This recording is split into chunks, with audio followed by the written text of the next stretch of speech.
Mas, sem mais demoras, eu vou passar a ler o capítulo 2 e eu vou fazer algumas considerações sobre esse panorama bíblico que está acontecendo até chegar aqui, né? Sei que vocês já estão acompanhando o capítulo 1, mas tem algumas coisas que vêm, como o Ranieri agora colocou, né, de Joel, tem algumas coisas, principalmente de Jesus, né? Que Jesus vai falar sobre esse evento aqui, e que eu gostaria de trazer, e depois a gente vai lendo passo a passo as partes. Na primeira, eu vou fazer uma leitura do capítulo 2, do versículo 1 ao versículo 13. Então diz assim: chegando o dia de Pentecostes, estavam todos reunidos em um só lugar. De repente veio do céu um som, como de um vento muito forte, e encheu toda a casa na qual estavam assentados. E viram o que parecia línguas de fogo que se separaram e pousaram sobre cada um deles. Todos ficaram cheios do Espírito Santo e começaram a falar noutras línguas, conforme o Espírito os capacitava. Havia em Jerusalém judeus devotos vindos de todas as nações do mundo. Ouvindo-se o som, ajuntou-se uma multidão que ficou perplexa, pois cada um os ouvia falar em sua própria língua. Atônitos e maravilhados, eles perguntavam: acaso não são galileus todos esses homens que estão falando? Então, como os ouvimos, cada um de nós em nossa própria língua materna? Pardos, medos, elamitas, habitantes da Mesopotâmia, Judéia e Capadócia, do Ponto, da província da Ásia, da Frígia e Panfilha, Egito e das partes da Líbia próximas a Cirene, visitantes vindos de Roma, tanto judeus como convertidos ao judaísmo, cretenses e árabes. Nós os ouvimos declarar as maravilhas de Deus em nossa própria língua. Atônitos e perplexos, todos perguntavam uns aos outros: o que significa isso? Alguns, todavia, zombavam deles e diziam: eles beberam vinho demais. Então, essa passagem de Atos, ela é uma passagem bem conhecida, né? É uma passagem até que dá nome a algumas denominações de pentecostais, né? Por causa dessa referência ao Pentecoste, né? Trata-se do cumprimento da promessa de Jesus, que foi registrada por Lucas, tanto no capítulo 1 de Atos, quanto no capítulo 24, versículo 49 do Evangelho, que diz, no capítulo 24, versículo 49, diz: eu envio a vocês a promessa de meu Pai, mas fiquem na cidade até serem revestidos de poder do alto. Então, Jesus, no capítulo 24, o versículo 49, em Lucas, já tinha dado essa promessa, né? E no capítulo 1 de Atos, que vocês já leram e passaram, né, nos versículos 4 e 5, Jesus falando, ele diz: não saiam de Jerusalém, mas esperem pela promessa de meu Pai, da qual falei a vocês, pois João batizou com água, mas dentro de poucos dias vocês serão batizados com o Espírito Santo. Também, essa é uma promessa de Jesus que também está registrada no Evangelho de João, capítulo 16, versículo 7, Jesus diz: mas eu afirmo que é para o bem de vocês que eu vou. Se eu não for, o conselheiro não virá para vocês, mas se eu for, eu o enviarei. Então, ele está falando do Espírito Santo, né? Do conselheiro, consolador, ajudador, ou advogado, socorrista, assistente, né? Todas são traduções possíveis do termo grego, né? Parácletos. Então, são basicamente as promessas de Jesus, né? Falando sobre o Espírito Santo, o Espírito da verdade, que nos guiaria por toda a verdade, e que ele é o nosso consolador, é o nosso conselheiro, é o nosso ajudador. Algumas traduções em inglês têm exatamente esse termo, helper, né? Aquele que ajuda, né? O ajudador. E é uma das versões possíveis, né? E é uma promessa que não significa necessariamente que as pessoas, os cristãos, iriam receber apenas o Espírito naquele momento, mas que naquele momento eles iriam receber o batismo com o Espírito. E conforme está escrito no versículo 8 do capítulo 1, Jesus diz: mas recebereis poder ao descer sobre vós o Espírito Santo. Então seria um batismo com o Espírito, onde eles receberiam poder do Espírito. E eles receberiam esse poder para serem testemunhas, né? Então, mas recebereis poder ao descer sobre vós do Espírito Santo e sereis minhas testemunhas, tanto em Jerusalém como em toda a Judéia e Samaria, até os confins da terra. Então, era dito a eles: fiquem em Jerusalém até que sejam revestidos de poder do alto, e então vocês receberão poder quando descer sobre vós o Espírito Santo, e aí sim vocês serão minhas testemunhas em Jerusalém, toda a Judéia e Samaria e até os confins da terra. É uma promessa grandiosa de Jesus, né? E é uma coisa que Jesus deixa claro nesse capítulo 16 de João, que eu acabei de ler, que se eu não for, o conselheiro não virá para vocês. Então, tem uma condição: Jesus ele tem que ir. E se ele não for, o conselheiro não virá.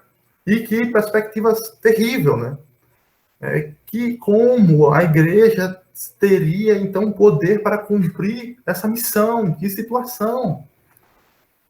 Eu me lembro de um texto de Moisés, no capítulo 33 de Êxodo, Moisés falando com Deus sobre a presença de Deus com ele, para ele cumprir a missão de Deus na vida dele.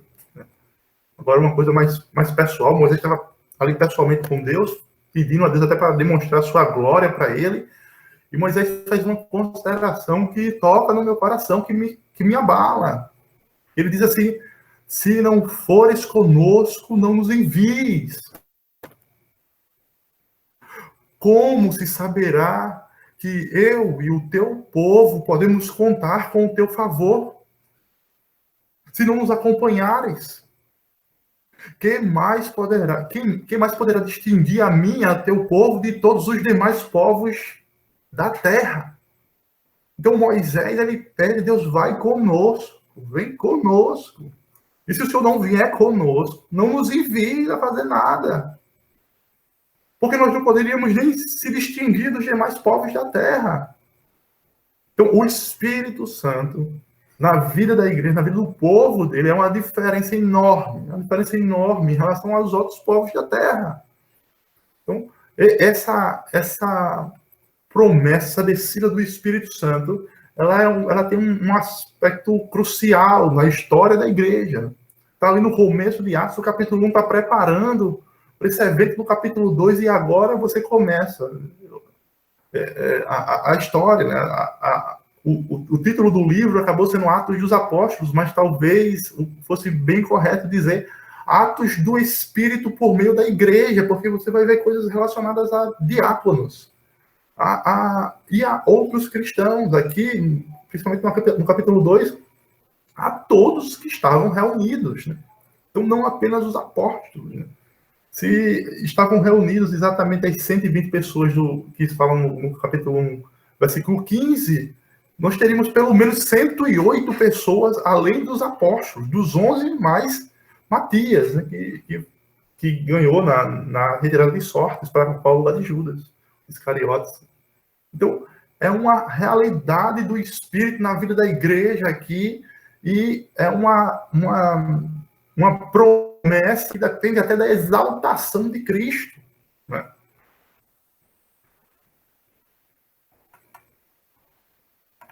Então, Jesus, ele prometeu que ele não nos deixaria sós, né? Moisés tem essa expressão de Moisés nos dá aquele abalo, esse se de Jesus: se eu não for, o conselheiro não virá. Ele traz aquele abalo: o Senhor vem e fica conosco.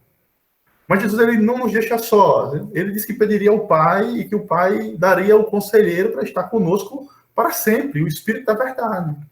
E essa passagem do capítulo 2 trata disso, do envio do Espírito Santo, do batismo com o Espírito Santo. Não mais de somente você ter o Espírito, crer no Evangelho, mas de você ter poder de Deus para você ir, para ele te enviar para uma missão. Então, hoje, para fazer as as pessoas se preparam para a missão, né, da igreja, às vezes estudando, como se fosse uma faculdade, como quem se prepara para fazer um curso de engenharia para construir prédios, né?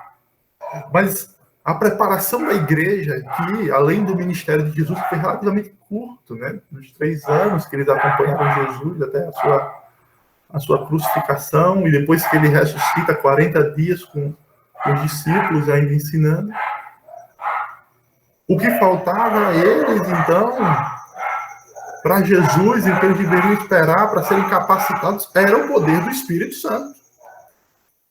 Era essa a diferença que eles tinham, né? Depois dessa descida do Espírito Santo, vai chegar a hora de ver, né? Vai ter a pregação de Pedro, né? E cerca de 3.000 pessoas vêm a crer e se juntar a eles. 3.000 pessoas. Eu ouvi um certo pastor dizendo que hoje você prega 3.000 sermões e não converte um. Mas Pedro, cheio do Espírito Santo, faz uma pregação simples. Talvez a pregação que está escrita aqui não seja toda ela, mas no geral ela é simples. Não se trata de questões sobre línguas originais, discussões sobre o hebraico. Aqui ele já estava falando em grego, mas discussão sobre o hebraico, sobre a gramática. Não, você não vai encontrar grandes questões sobre a história da época e sobre a geografia. Mas o que você encontra, o que Pedro tem, que 3.000 pessoas se convertem? Certamente não é erudição, ele era um pescador. Ele tem poder do Espírito Santo de Deus. O Espírito da verdade proclama a verdade por boca de Pedro, ele é testemunha. E as pessoas se convertem. O poder de Deus derruba a opressão do engano satânica. Ele desprende as amarras. Ele liberta. Essa é a grande diferença. O Pedro não é um mestre da lei que ata feixes e joga sobre as pessoas. Ele é um pescador de homens que liberta pelo poder de Deus. Ele foi capacitado para isso, né? Então, Jesus, ele precisava ir para o Pai para poder o Espírito vir, né?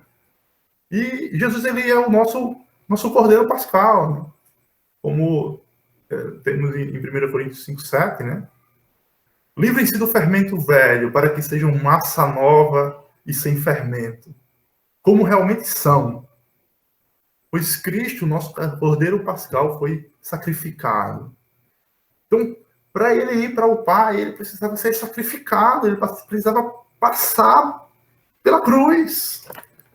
Ele estava pagando pelo seu povo, pagando pelos nossos pecados. Ele se faz maldição por nós, né? Como diz Isaías 53, ele foi transpassado por causa das nossas iniquidades. Foi esmagado por causa de nós. O castigo que nos traz a paz estava sobre ele, e pelas suas pisaduras nós fomos sarados. Então Jesus deveria ir para o Pai para enviar o Espírito Santo. O tema da passagem de Atos 2 é extremamente importante, porque quando Jesus disse que se eu for, eu enviarei, ele está afirmando que a ida dele para o Pai é condição suficiente para o envio do Espírito. Mas não só isso, que se não houvesse envio do Espírito, necessariamente também Jesus não teria sido exaltado, mas a morte, a ressurreição e a exaltação de Cristo são um tema central. É por isso que Lucas trata no capítulo 1 já da exaltação de Cristo, diante dos olhos dos discípulos ali, não é? Então Jesus, ele é o nosso Cordeiro Pascal, ele morreu na cruz do Calvário, numa sexta-feira, né? No dia da preparação. Ele ressuscita ao terceiro dia, no domingo, né? E ele aparece para os discípulos várias vezes durante um período de 40 dias, como Lucas registra. Então, Lucas coloca no capítulo 1, depois de seu sofrimento, Jesus apresentou-se a ele, deu-lhes muitas provas indiscutíveis de que estava vivo, apareceu-lhes por um período de 40 dias, falando-lhes acerca do reino de Deus. No versículo 9, temos a exaltação de Jesus, ele é elevado às alturas enquanto eles olhavam. E no capítulo 2 temos o cumprimento da promessa. Então, Jesus aparece por 40 dias e é exaltado, a exaltação dele acontece aos olhos dos discípulos.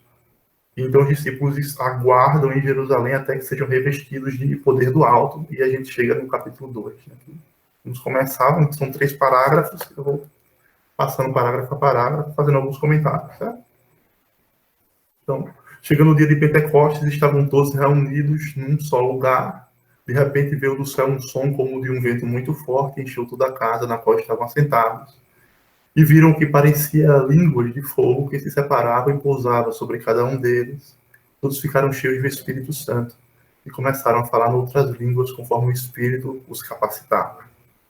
Então, chegando o dia de Pentecostes, estavam todos reunidos. Né? Pentecostes é uma palavra que veio a tomar o lugar, para os judeus de fala grega, da festa das semanas. Né? Então, é uma palavra que significa o 50º dia, então, contando do sábado da Páscoa, são 50 dias até o dia de Pentecostes, né? Ou, se você verificar, contando a partir do domingo, no dia da ressurreição de Jesus, são 7 semanas. 49 dias contando a partir do dia seguinte, domingo. Né? Esses números se encontram em Deuteronômio 16, em Êxodo 23, e número 28, né? Falando sobre essa festa, a festa das semanas, ou a festa da colheita, é o nome mais antigo, em Êxodo 23. É uma festa que começa com os primeiros frutos, né? A partir dos grãos,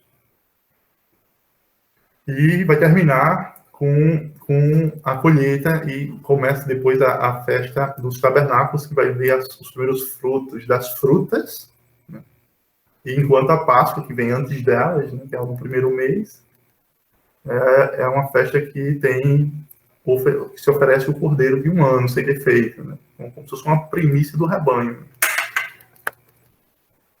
Então, nós temos mais ou menos 3 festas. A primeira é a Páscoa, que é a oferta do cordeiro de um ano. A segunda, a festa da colheita, da semana, que se entregava a porção dos primeiros grãos. A terceira, a festa dos tabernáculos, ou das cabanas, né? O povo oferecia os primeiros frutos da colheita. Né? Então, era uma festa que reunia as pessoas, é o que a gente vai ver no próximo parágrafo. Né? Mas eles estavam agora num domingo, 7 semanas após o domingo da ressurreição, 50 dias após o sábado, né? E eles estavam reunidos num só lugar, né? Todos reunidos num só lugar. Então, não eram apenas os 12, eram cerca de 120 pessoas, como temos em Atos 1,15, né? Naqueles dias, Pedro levantou-se entre os irmãos, um grupo de cerca de 120 pessoas, né? Atos 1,15. Então, nós temos pelo menos 108 pessoas, além dos 12, incluindo Matias, né, que estavam reunidas ali e perseveravam, aguardando a promessa de Jesus, que agora estava sendo cumprida. O versículo 2 diz: de repente veio do céu um som como de um vento muito forte e encheu toda a casa na qual eles estavam assentados. E viram, né, o que parecia línguas de fogo que se separavam e pousavam sobre cada um deles. Todos ficaram cheios do Espírito Santo e começaram a falar outras línguas, conforme o Espírito os capacitava. Então veio um vento muito forte, e vento já é um símbolo, né, do Espírito. Tanto, acho que a palavra ruach, né, em hebraico, como o pneuma em grego, tem essa conotação de vento, né? Mas não era um vento comum, era um vento muito forte, e era um som desse vento, né? Que encheu toda a casa onde eles estavam assentados, encheu todo o local, o lugar. Tem uma passagem de Crônicas, né, que diz que, sobre o templo, que os sacerdotes começaram a louvar e a cantar louvores a Deus, e eles cantavam dizendo que Ele é bom, que sua amor dura para sempre. Então, uma nuvem encheu o templo, né, de forma que os sacerdotes não podiam nem desempenhar o seu serviço, pois a glória do Senhor encheu o templo. E em Isaías, né, quando Isaías tinha a visão de Deus, diz que as vestes, as abas das suas vestes enchiam o templo, né? Enquanto Isaías via o Senhor assentado num alto e sublime trono, e as abas de suas vestes enchiam o templo. Isaías via os querubins dizendo: Santo, Santo, Santo é o Senhor dos exércitos, toda a terra está cheia da sua glória. E essa ideia de encher, o som do vento encheu o lugar, né? A glória do Senhor encheu o templo, as vestes, as abas das vestes encheram o templo também na época de Isaías, e isso acontece muitas vezes ainda também no Antigo Testamento, acho que na dedicação de Salomão também. Uma referência também bem interessante que eu peguei do Isaías 59, 19, diz: desde o poente os homens temerão o nome do Senhor, e desde o nascente a sua glória, pois ele virá como inundação, impelida pelo sopro do Senhor. Isaías 59, 19, né, com a profecia de Isaías, muito conectada também com a pregação de Pedro. Tem uma partezinha da profecia, principalmente o final dessa profecia, no versículo 22 do capítulo 19, que algumas pessoas conectam com a pregação de Pedro, mas o versículo 19 lembra essa ideia de um vento, de um sopro do Senhor que enche todo o lugar onde eles estavam reunidos, né? Eles viram que parecia línguas de fogo, eles viram essas línguas. Então, essa palavra língua aqui, ela pode ser tanto linguagem, como poderia ser o órgão, a língua humana. Mas como eles viram, então você descarta a linguagem, porque a linguagem não é visível, então eles viram uma língua de fogo. E a língua, ninguém precisa explicar, é o órgão mais simbolizado para a fala, né? Para a pessoa falar. Eles viram essas línguas que se separavam e pousavam sobre cada um deles. A língua, tem uma discussão com Moisés, mas Moisés vai dizer que tem a língua pesada, e Deus diz: quem é que fez a língua do homem, Moisés? Né? Um dos motivos que Moisés chama Arão ali naquela discussão no começo da chamada de Moisés é isso. Então, Deus queria que Moisés testemunhasse, mas ele só tem uma língua pesada. E essa ideia do fogo sempre está muito conectado com a palavra de Deus, que ela é um fogo, um martelo que esmiuça a penha, né? Os mensageiros do Senhor são como fogo. Então você tem essas referências, e como a gente está lendo Atos, e Atos é de Lucas, se você lembrar do testemunho de Lucas acerca de João Batista, no capítulo 3, versículo 16 do Evangelho de Lucas, João diz a todos assim: eu os batizo com água, mas virá alguém mais poderoso do que eu, tanto que eu não sou digno nem de desamarrar as correias das suas sandálias. Ele os batizará com o Espírito Santo e com fogo. E a ideia de fogo nas aparições de Deus, quando Deus vai falar, não é nenhuma novidade. Então você vai ter Deus respondendo com fogo no Monte Carmelo, quando Elias está diante dos profetas de Baal, e ele prepara o local do sacrifício, e Deus responde com fogo, né? Os anjos são de serem labaredas de fogo, né?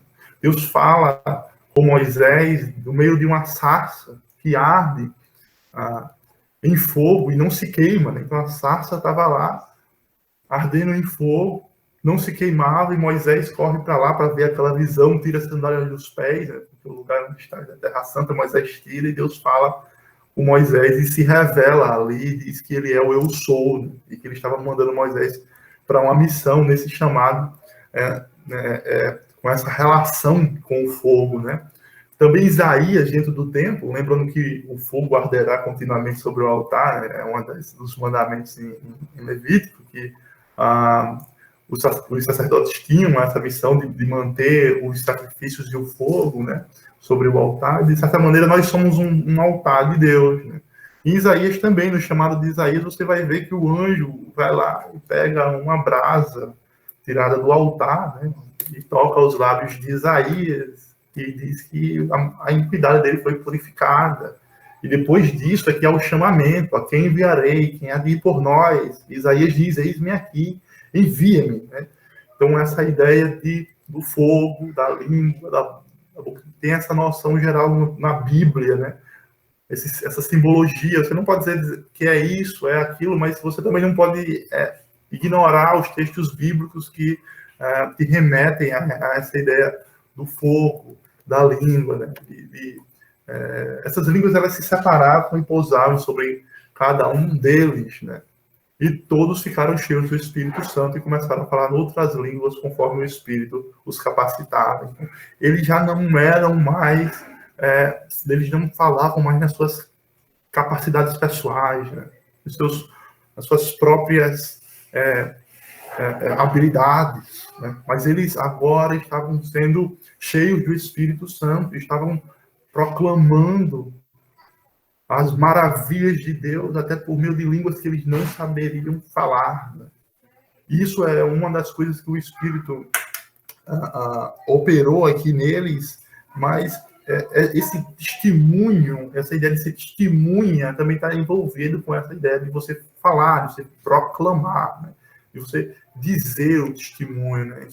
Então, de certa maneira, esses 120 aqui foram batizados com o Espírito Santo e agora estavam sendo capacitados para serem essas testemunhas, né? Até em outras línguas, né? Até os confins da terra.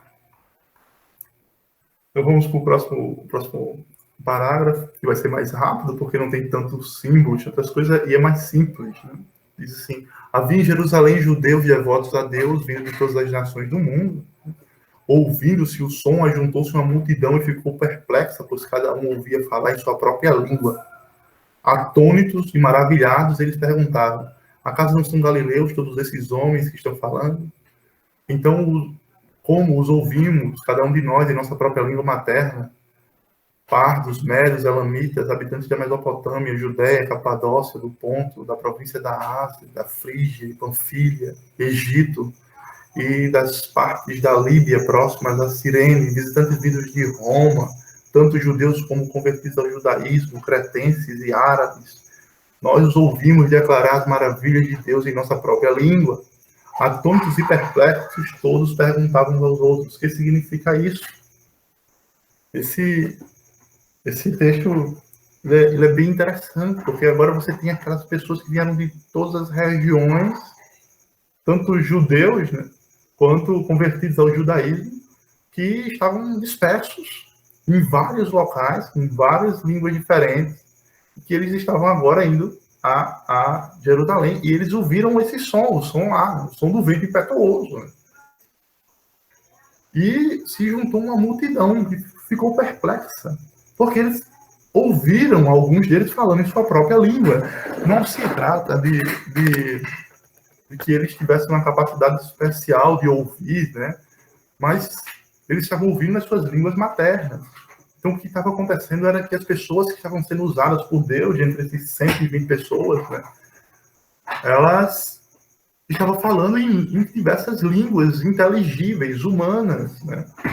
Inteligíveis, pelo menos, para aqueles que as conheciam, né? Porque é certo também que alguém que falasse árabe, né, que tem aqui os árabes, alguém que falasse uma língua árabe, talvez não conhecesse tanto, falasse outra língua, né? Na Ásia, não sei nem qual outra língua, não seria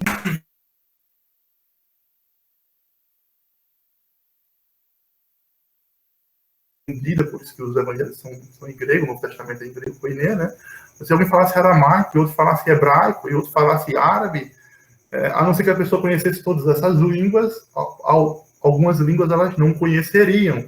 Mesmo assim, eles ficavam maravilhados, porque alguns desses falaram nas suas línguas maternas, né? E eles, assim, entenderam a palavra, né? De certa maneira, vários comentadores vão falar que isso é o oposto de Babel, né? Em Babel, a terra tenta se elevar a Deus e Deus os confunde e os divide. E aqui as pessoas se reúnem de vários lugares do mundo e vão a Jerusalém e lá escutam as maravilhas de Deus em sua própria língua. Então, as próprias barreiras entre as pessoas criadas em Babel agora estão sendo destruídas pelo poder do Espírito Santo, né? Agora se junta uma nova comunidade, uma comunidade de profetas, onde não existem mais barreiras nacionais, né? São povos de toda tribo, língua, nação, que se reúnem ali e entendem as maravilhas de Deus na sua própria língua, e muitos deles se convertem, né? Então eles, atônitos e perplexos, perguntavam uns aos outros o que significa isso. Pedro vai dizer depois, vai responder essa questão deles, né, o que significa isso. Porque se você vai a um lugar onde você espera que você não entenda bem a língua deles, eles não entendam bem sua língua materna, você vai precisar falar aquela outra língua e chega lá, escuta diversas línguas, um estrondo, pessoas falando na sua língua materna e proclamando as maravilhas de Deus, e você foi lá para adorar a Deus, para dar os primeiros frutos da sua colheita a Deus. Então eles ficam perplexos. O que é isso? O que está acontecendo? Eu vou adiantar um pouco aqui, no capítulo 2, versículo 38, Pedro vai responder eles, né? Pedro, eu vou ler isso. Arrependam-se cada um de vocês e sejam batizados em nome de Jesus para o perdão dos seus pecados e receberão o dom do Espírito Santo, pois a promessa é para vocês e para seus filhos e para todos os que estão longe e para todos quantos o Senhor, nosso Deus, chamar. Era a promessa de Deus se cumprindo em Cristo. Pedro está chamando eles ao arrependimento e à fé em Jesus. Eles receberiam também esse batismo, esse dom do Espírito. Porque essa promessa não era só para os 120 ali, não era só para essa comunidade restrita, mas era para todos, de todo o povo, língua, tribo, nação, todos eles.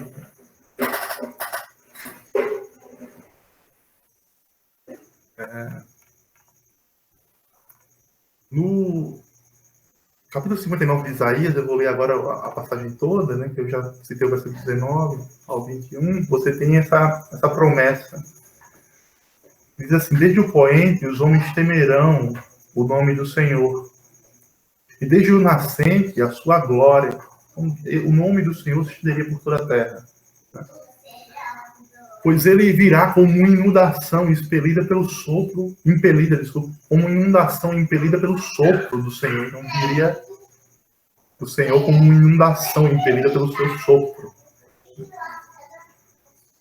O Redentor virá a Sião, aos que em Jacó se arrependerem de seus pecados, declara o Senhor. Versículo 20 diz: quanto a mim, esta é a minha aliança com eles, diz o Senhor. O meu espírito que está em você e as minhas palavras que pus em sua boca não se afastarão dela, nem da boca dos seus filhos e dos descendentes deles, desde agora e para sempre, diz o Senhor. Então Deus coloca as suas palavras na boca do Messias, não é só do Messias, mas dos filhos, dos seus discípulos e dos outros, então também dos seus filhos e dos seus filhos, desde agora e para sempre.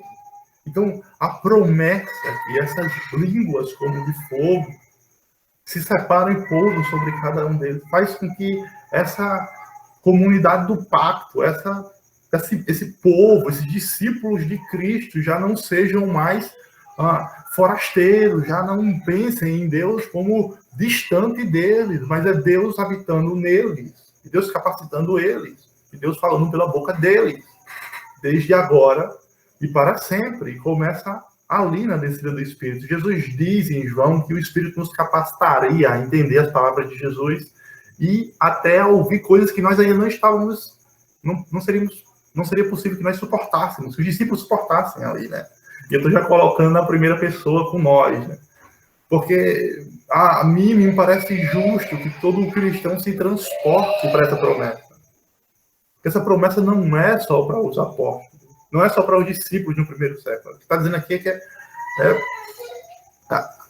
as palavras que pus em sua boca não se afastarão dela, nem na boca dos seus filhos e dos descendentes deles, desde agora e para sempre.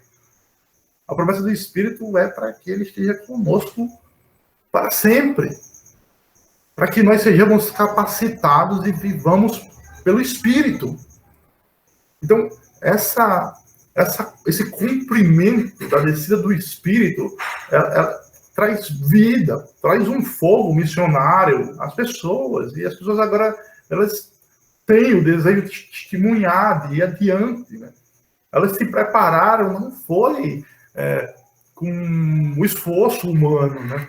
Elas já não nasceram de esforço humano, não nasceram por descendência natural, nasceram de Deus e agora elas estão sendo preparadas também pelo poder de Deus, revestido de poder, para testemunhar às nações que Jesus é o Filho de Deus, que há uma justiça de Deus independente da lei, das obras da lei, que existe libertação, que existe cura, que existe solução em Cristo para as pessoas que padecem necessidades, não é? Então, a partir de agora, na narrativa de Atos começa com a operação do Espírito de Deus nas pessoas. Quando vem Pedro, vai pregar a Porta Formosa, vamos ter Estevão, vamos ter Ananias, vamos ter milagres maravilhosos, como os que Jesus fazia, e até alguns que você não ouvia escutar, como homens sendo transportados de um lugar para outro pelo Espírito, né? Como no caso do eunuco ali. E coisas grandiosas que Jesus opera agora por meio da sua igreja pelo poder do Espírito. Se ele encarnado e ainda no seu estado de humilhação até a cruz, ele já operava maravilhas ali na região. Agora ele é exaltado à destra do Pai, pode operar muito mais por meio da sua igreja. Então, eu entendo assim João 14:12, quando diz que Jesus diz que aquele que crê em mim fará as obras que eu faço e fará maiores do que estas, porque eu vou para o Pai. A exaltação dele. A exaltação dele traz o Espírito Santo para a igreja, o poder de Deus para a igreja. E ele pode, então, operar por meio da igreja. Mas nem todos são da fé, né? Versículo 13, que é a última parte disso. Alguns outros, todavia, zombavam e diziam, eles beberam vinho demais. Nem todos são da fé, né? Sempre há os que resistem ao Espírito Santo. Mas como diz o autor dos Hebreus, dos versículos 7 e 8, não, parte dos versículos diz assim diz o Espírito Santo, hoje, se vocês ouvirem a sua voz, não endureçam o coração. Esses 120 ali em Atos, capítulo 2, eles não são só parte de uma história distante. É a da nossa história. É a história da Igreja de Cristo. A promessa é para nós, nossos filhos, para sempre. A vinda do Espírito é para todo cristão.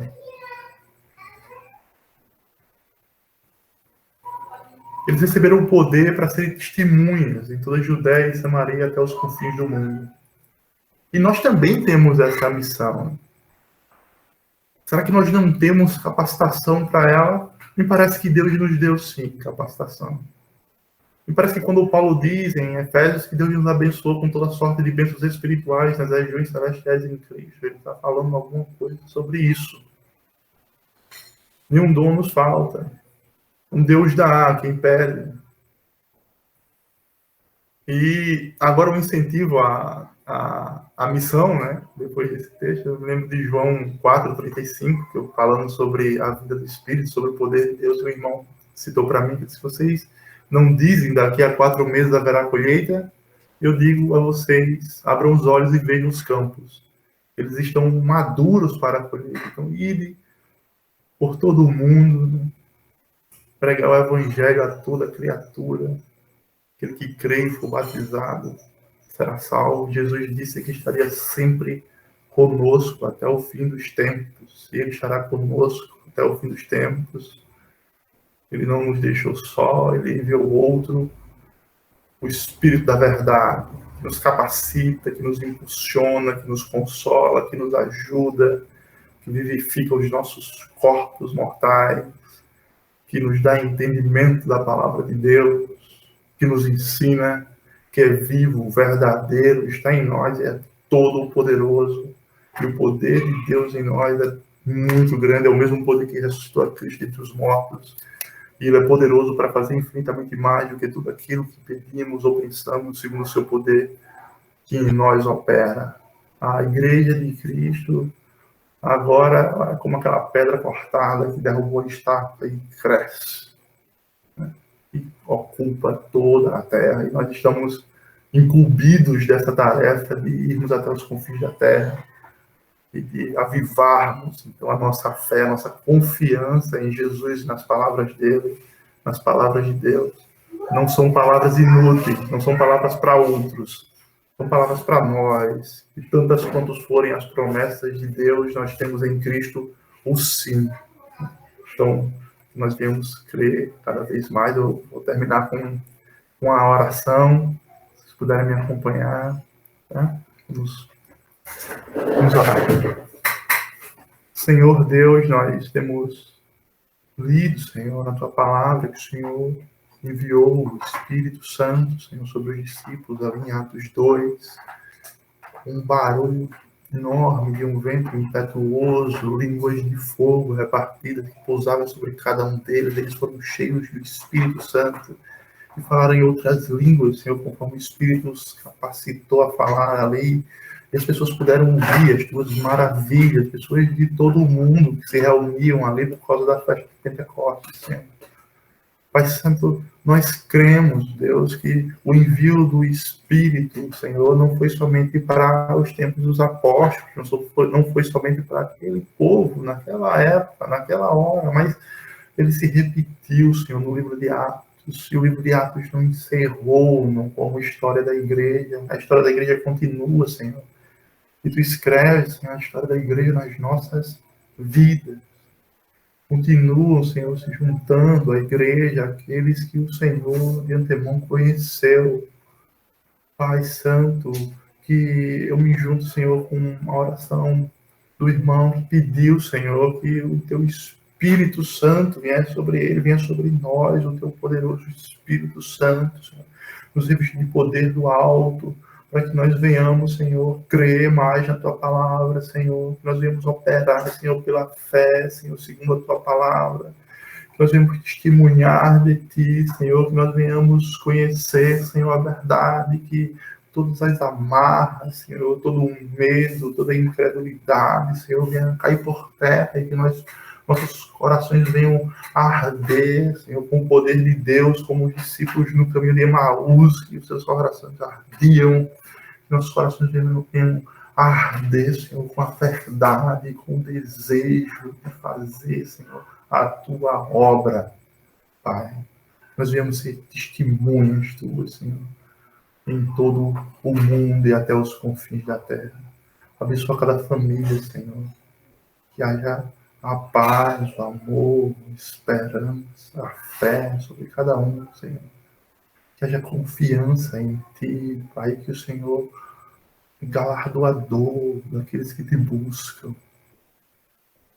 Tu és santo e és fiel. Tu és um Pai bondoso. E o Senhor não nos deu um espírito de medo, mas o espírito que clama, Abba, Pai, abençoa-nos, Pai. E conosco, enche-nos de Teu Espírito Santo. Em nome de Jesus. Amém.